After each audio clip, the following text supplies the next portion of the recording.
Assalamualaikum warahmatullahi wabarakatuh. Bismillahirrahmanirrahim. Alhamdulillahirabbil alamin. Wassalatu wassalamu ala asyrafil anbiya'i wal mursalin wa ala alihi wa ashabihi ajmain, amma ba'du. Ma'asyiral muslimin rahimakumullah.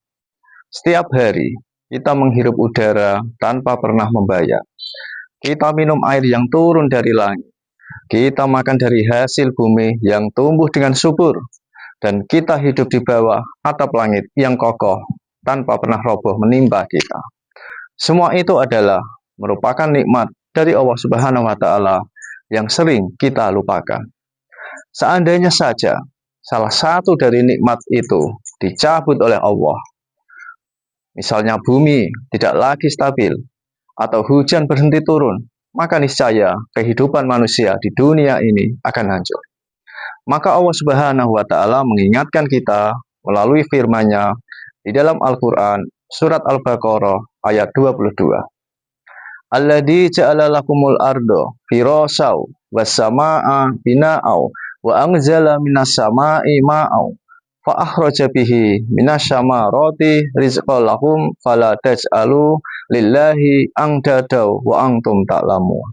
Dialah yang menjadikan bumi sebagai hamparan bagimu dan langit sebagai atap, dan Dia menurunkan air dari langit, lalu Dia keluarkan dengan hujan itu berbagai buah-buahan sebagai rizki untukmu.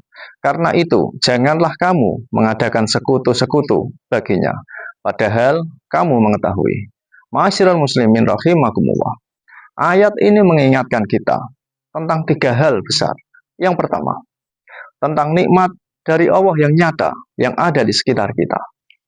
Allah menjadikan bumi ini sebagai hamparan yang nyaman untuk ditinggali, menjadikan langit sebagai atap yang melindungi bumi dari panas dan radiasi, dan Allah menurunkan hujan yang dari hujan itu kemudian tumbuh tanaman dan buah-buahan yang menjadi rizki untuk manusia di bumi.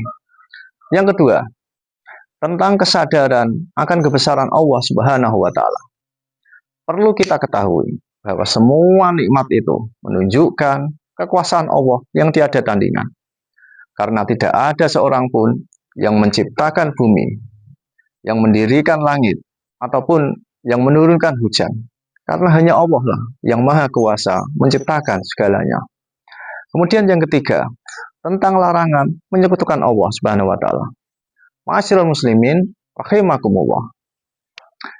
Allah menutup ayat ini dengan peringatan agar kita tidak menyekutukannya atau syirik. Syirik yang dimaksud di sini bukan hanya menyembah berhala, akan tetapi juga bisa berupa ketergantungan yang berlebihan kepada selain Allah Subhanahu wa Ta'ala. Entah itu kepada benda, pada manusia, ataupun kepada kekuatan yang lain. Rasulullah SAW pernah bersabda dalam hadis yang diriwayatkan oleh Imam Ahmad, barang siapa menggantungkan sesuatu, maka ia akan diserahkan kepada sesuatu itu. Maksud dari hadis ini adalah, kalau kita menggantungkan hidup pada selain Allah, misalnya pada jimat atau benda mati, maka Allah akan mencabut pertolongannya. Padahal kita ketahui bersama, hanya Allah lah sumber rizki, sumber kekuatan, dan sumber pelindungan bagi kita. Oleh karena itulah, ma'asyiral muslimin rahimakumullah, dari renungan ayat ini, mari kita senantiasa bersyukur atas nikmat Allah Subhanahu wa Ta'ala yang berupa bumi, langit, hujan, dan rizki. Kita harus meyakini dan menyadari tentang kebesaran Allah dan bergantung hanya kepadanya.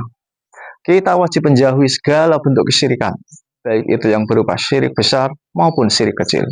Semoga kita semua termasuk ke dalam hamba-hambanya yang selalu bersyukur, selalu mempertahankan tauhid, serta dijauhkan dari segala bentuk kesyirikan. Amin ya robbal alamin. Wassalamualaikum warahmatullahi wabarakatuh.